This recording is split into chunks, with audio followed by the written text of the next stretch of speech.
right. Welcome, everyone, to another episode of How I Met Your Mortgage. As always, I'm your host, Adam Smith, with Just the Tips Coaching.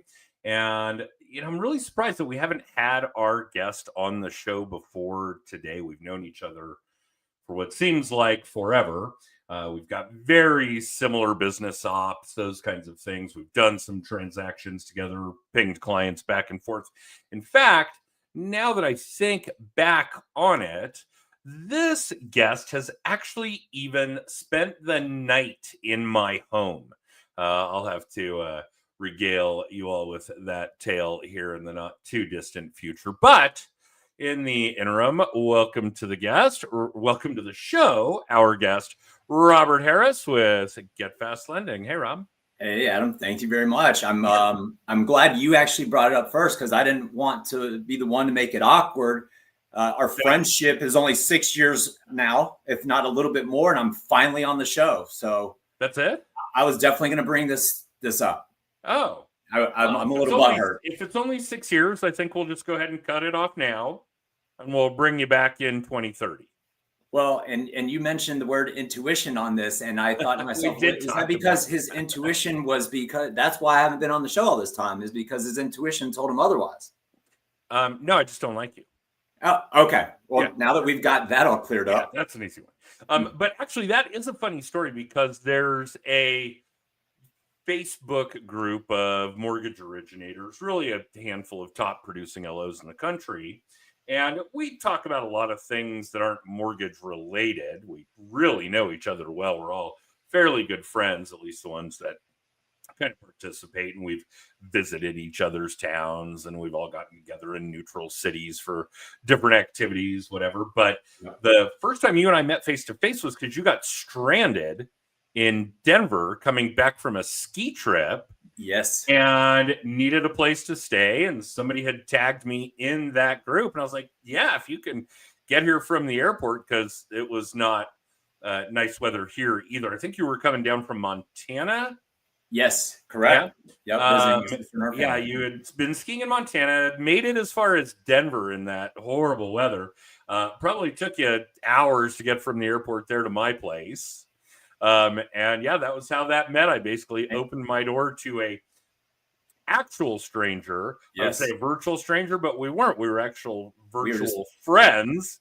Physically strangers. But physically we were strangers. And I guess that's just kind of the nature of how a lot of these relationships have gone with that group over the years. So, and Rob, it's not really about the fact that it's been 6+ years whenever that ski trip was. I'll bet that's coming up on 7 this ski season then. I believe so. Yes. It's been a minute. We are booked way out. In fact, it's funny. I had somebody ping me this morning that they could not do the episode next week and that they needed to reschedule. They could do, this date in September or these 2 dates in October. And I'm like, no, it's always at a set time. We do a live broadcast. Did they have a death or something in the family? Like, come on, man, you don't miss this opportunity. Their schedule had changed and they will be airborne. Oh, okay. So hard to do this from an airplane, no question. I have done it from an airport. Yes. But not from an airplane. So I was like, well, we could. I have an opening in May. How does that work? Yeah. And he was like, yeah, that's great. Okay. So there's a lot of that kind of thing as well. But let's talk about Rob, because our audience, again, mostly loan originators, real estate agents, are sick of me blowing the same smoke. So it'll be the same smoke. It's just going to come in a different tone from you because. Sure. And Adam, I'm sorry to interject, but real quick, before you mentioned the story about us meeting for the first time, that's one of the things I'm going to give you a compliment here is the fact that I didn't know you from Adam. Yeah. And I can remember vividly sitting in your kitchen and I'm being fed this homemade chili. And then it was, okay, do you want this IPA or this one or that drink or this? And I was just like, wow, I can get used to this. Well, gotta be hospitable. It was over the top. So definitely we've been friends ever since. Yeah. I appreciate it. And I can still vividly remember that moment. And we've had a lot of awkward experiences since then too. You know stuff most got a bunch of good ones. Yeah. God, the one that really still sticks out in my mind was there were a group of us. We were at, I think, a Jacksonville Broncos NFL game right about this time of year. And I was so sure that the Broncos were going to win that game. And you Floridians took off from there with such smiles on your faces. I should have brought you to the game. That was a heck of an experience. All right. Rob, along the same lines, you're a mortgage broker owner. Yes. How long have you been doing that? I've had my own shop for going on 6 years now. Actually, 6.5 now that I think about it. And before that? I worked for a big lending institution, Carrington Mortgage. Retail? Yep, straight Carrington. retail. Okay. Mm-hmm. I did that for a number of years. Yeah, they're still out there. Yep. Was that your first gig in the mortgage space? Actually, believe it or not, I was a wholesale representative back in the subprime era. And a subprime account executive. 228s and 327s. That's all we knew. Who are you with? United Wholesale. I'm sorry. Where am I going with this? Mortgage Lenders Network USA. Wow. Yeah. MLN USA was what everybody really knew us as. I was a wholesale broker in the subprime days as a broker. And then I opened my brokerage in 2005. Okay. So there was still quite a bit of subprime work trickling 06, 07. Yeah. And I have no idea who they were. We could probably find them on the Implodometer. Oh, for sure. Cool. For sure. Your new centuries. I mean, that's. I still have a collection. Option 1. Option 1, Decision 1. Yep. I have a wall of baseball caps in my office. You've probably seen it, of all those defunct wholesale subprime lenders that we were at least using on the regular at the time. Lime. Okay. Southstar. Yeah.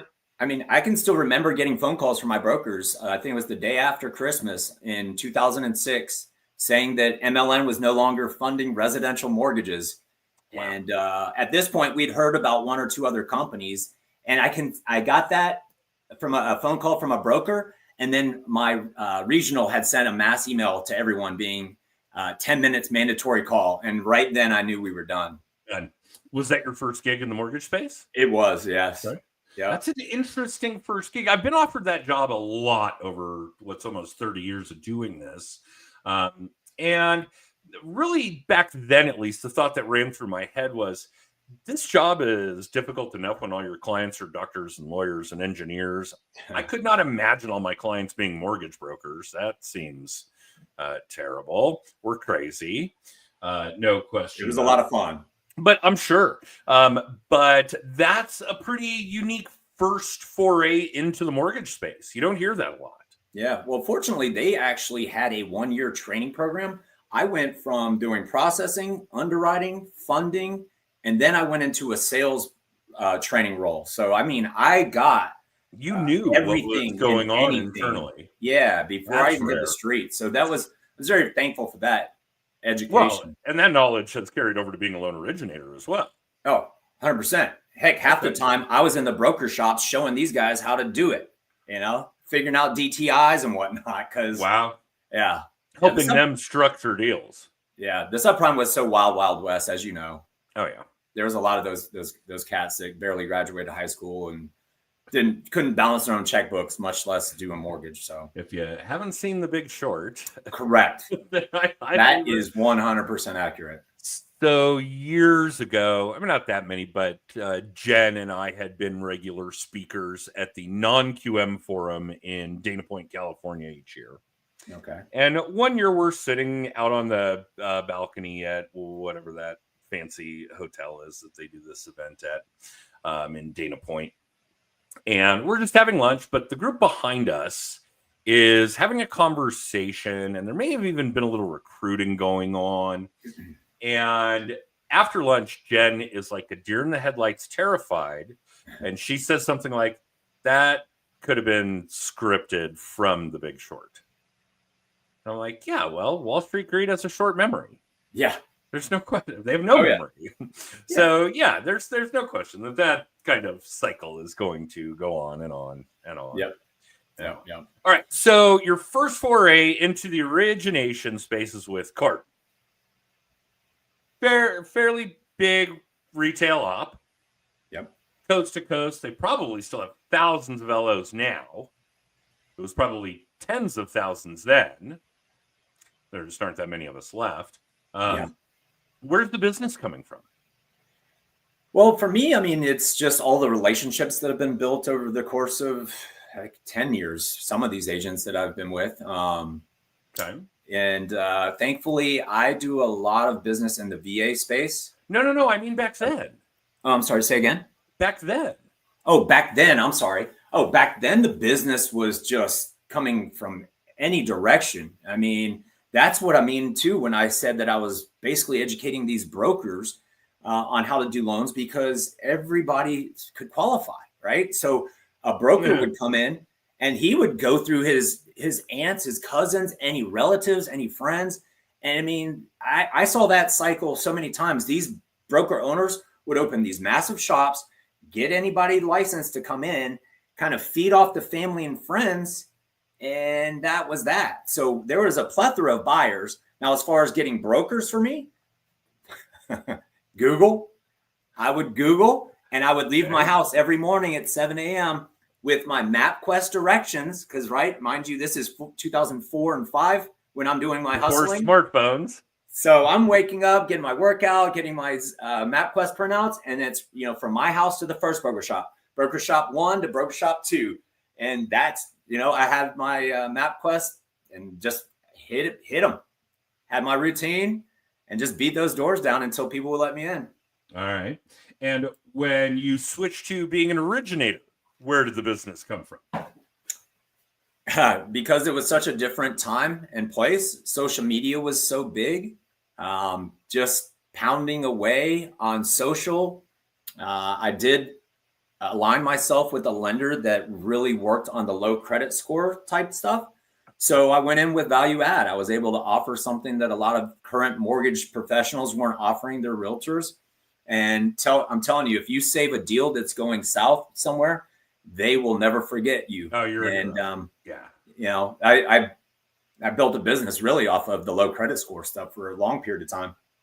It's an interesting reputation to have, and we do to a degree, and some years are different than others, where the general consensus is if Adam can't get that loan done, it can't be done.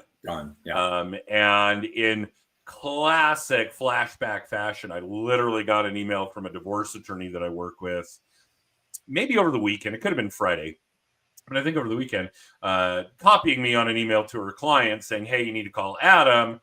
If he can't get it done, it can't get done. And I was like, okay, so this guy's going to have a credit score of 12. Right. And, a DTI of 115. Right. We'll see what he has to say when we do talk. But yeah.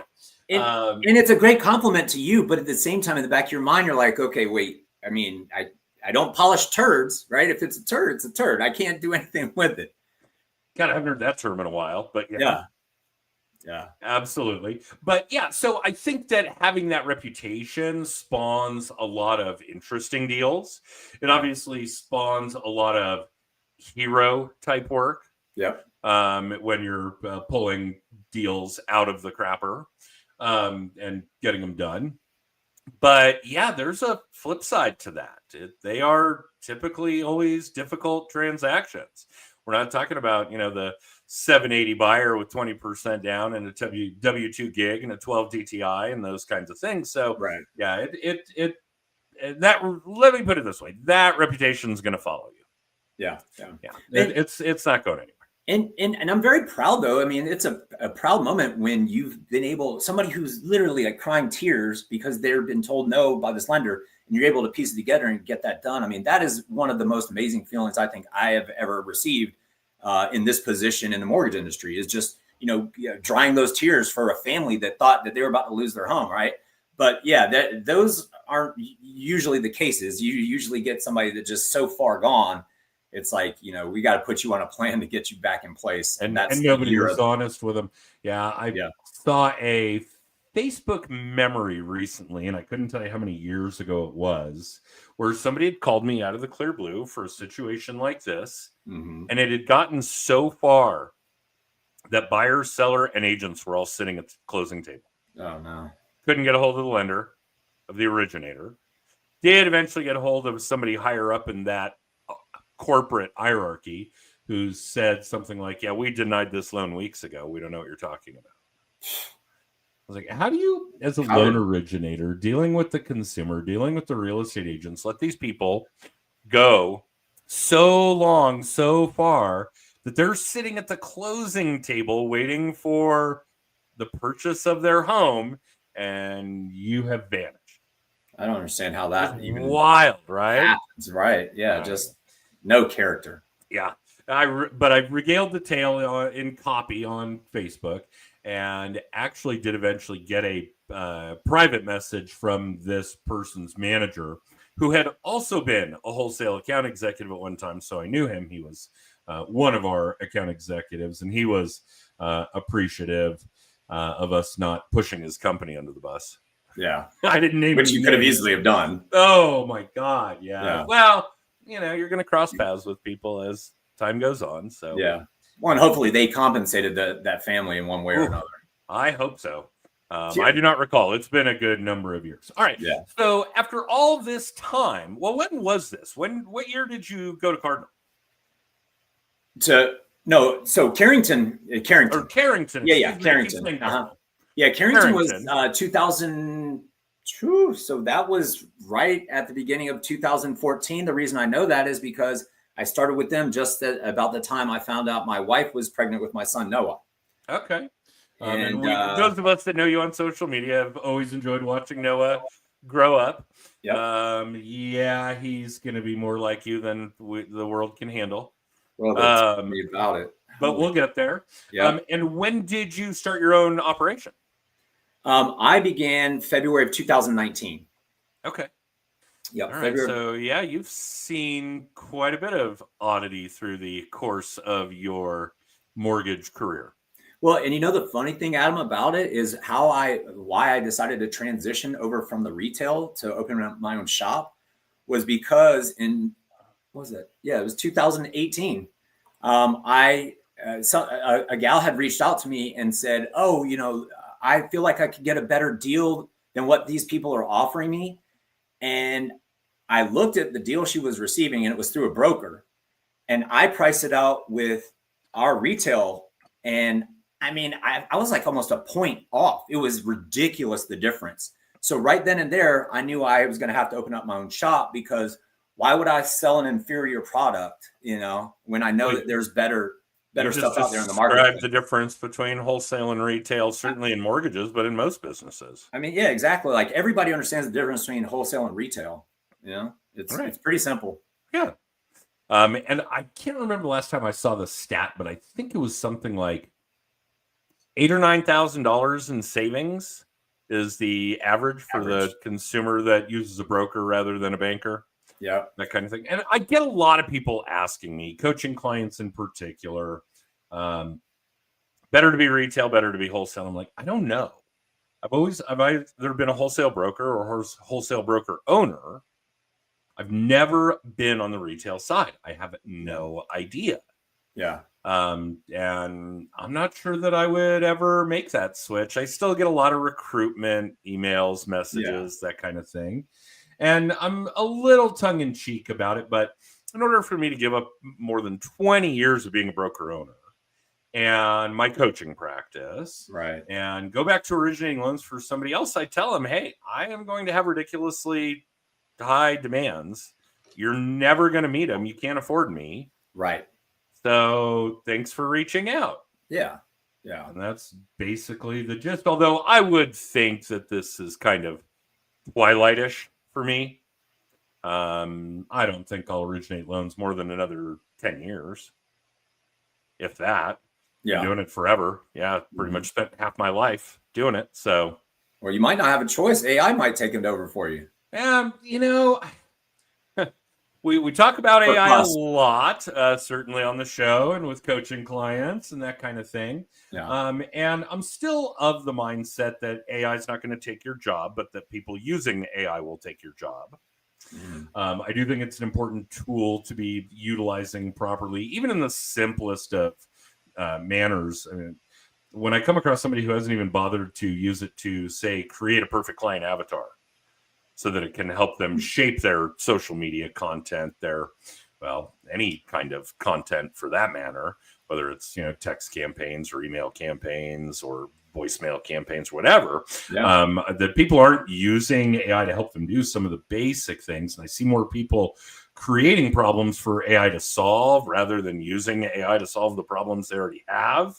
Kind of blows my mind. Yeah. But, again, if you go back to a situation where you've got a client that needs to be bailed out because their lender couldn't figure out how to get it done, well, AI is not going to figure out how to get it done.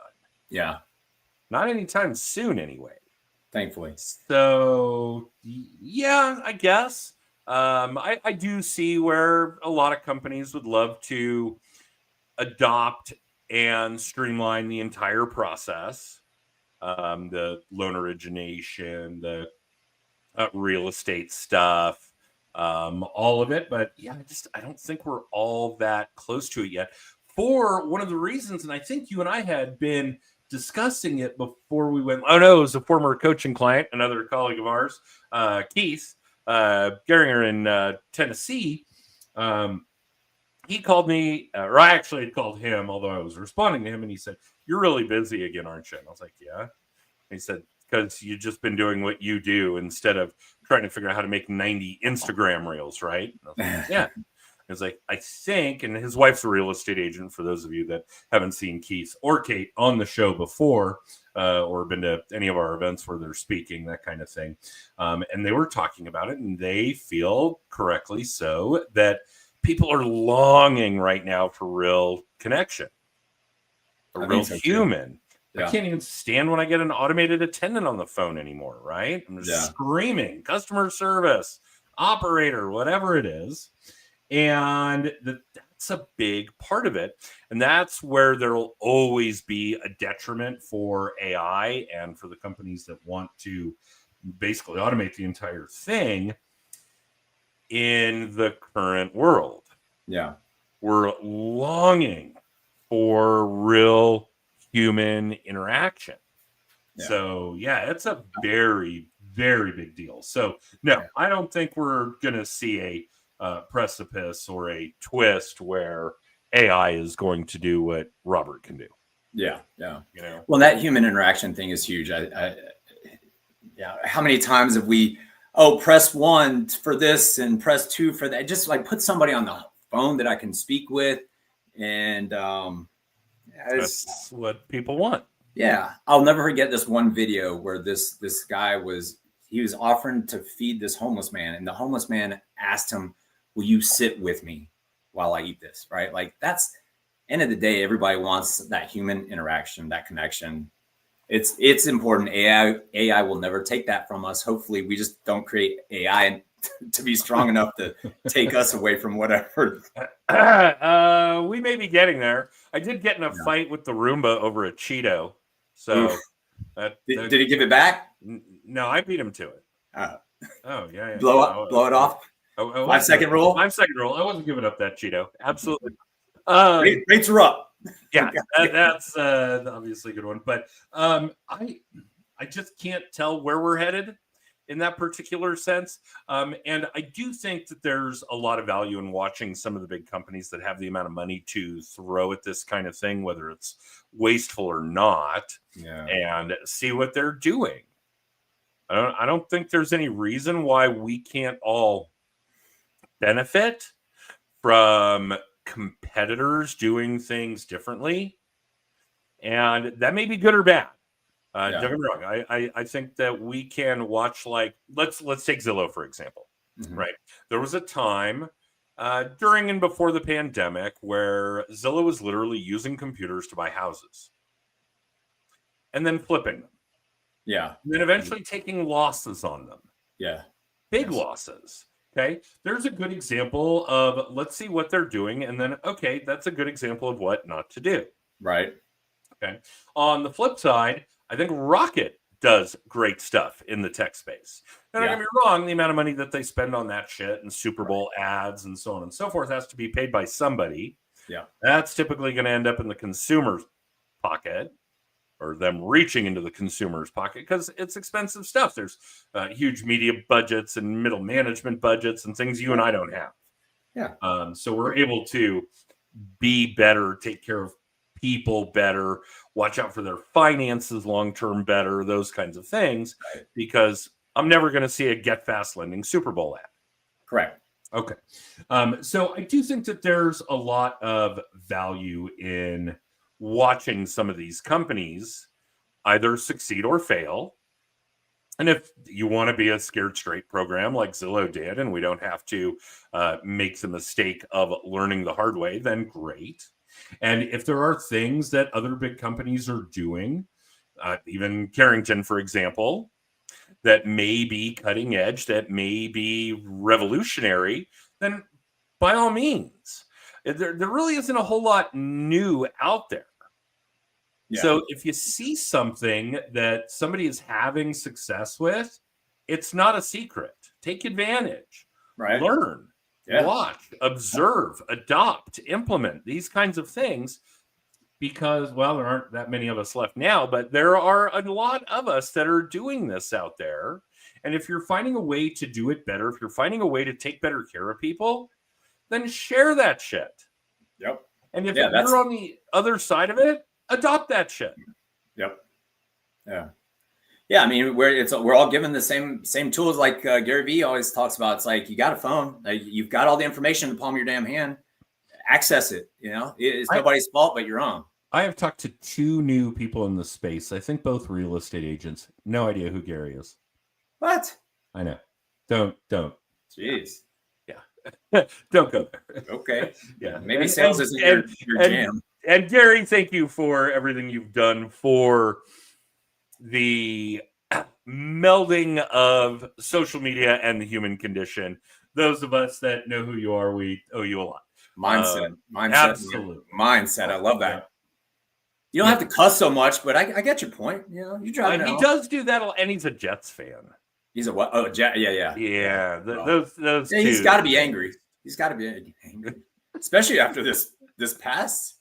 That must have stung. One of my oldest friends is the child of a former Hall of Fame Jets player, Winston Hill. And so there's always been this special connection with the Jets. We adore her, and she's always been great. And I probably met her when I was, I don't know, 6 years old. We're still buddies. So yeah, there's a lot to be said about being a Jets fan, or the disappointment of being a team that's worse than the Broncos. Ouch. And the Falcons. Ouch. Maybe. Wow. I don't know. Yeah, I guess we should probably talk about that for a minute, because we are going to go over our normal time. But you're doing work right now in Florida and Georgia. Yes, sir. You live in Florida, but you're from Georgia. Correct.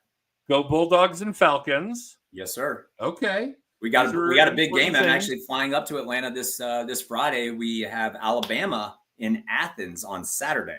Oh, that is going to be the ticket. Yeah, this is what it's like living in a place where you don't have top tier pro sports. Well, I was going to say year round, but we're pretty desolate in the summer these days. We don't really have a baseball team, so yeah, we won't get into that too much. Let's just say the Rockies are not the Braves. Yeah, you have great weather. We do have great weather. We'll take that. And the Avalanche started preseason play last night. Okay. They had a split squad game. They played one game at the University of Denver, and I'm a huge Denver Pioneers fan, so I love games on that ice. And they played another one a couple hours later at Ball Arena, both against the Utah Mammoth. Okay. And they did win both games. So we're on a good start here, preseason or otherwise. But yeah, and then we'll shortly have Nuggets, and maybe the Broncos can do something. I don't know. I think it's my fault because I keep taking the Broncos in the over. In the over? In the over. Yeah, they fell short by 3 points yesterday in the over, and the spread was 2.5, and they lost by 3. So, oh God. Yeah. It makes me think that Vegas is actually watching my $5 bet. Yeah. We can't let that Adam guy win. Forget it. Yeah. Call the coach and tell him to make some stupid mistakes. And actually, it was my dad that said yesterday the Broncos are 2 dumb mistakes from being 3-0. So, yeah, that was kind of hitting home. All right. So, Rob, if somebody wants to get a hold of you, they need a loan in Georgia or Florida. What's the best way to just keep it simple? You? Get Fast Lending. You want your lending fast? Come to me. Get Fast Lending. Get Fast Lending, and that's like the actual website. GetFastLending.com. Get Fast Lending. All right. Well, Rob is fast apparently. Some of my realtor partners refer to it as Get Fucked Lending. Oh, I know it's a little aggressive on the marketing play, but so we're going to stick with Get Fast Lending. I think that's a wise move. I think the latter is a little less attractive. It plays out well in small group settings, though, when you introduce yourself as. So I can honestly tell you guys that I've known Rob for a long time. We've done some work together. Referred him a transaction this year. In fact, had some clients that for whatever ungodly reason wanted to move from Denver to Florida. So I've seen Rob do this firsthand and know that it is in fact fast, that it is in fact wholesale. So it is going to be financially beneficial to you.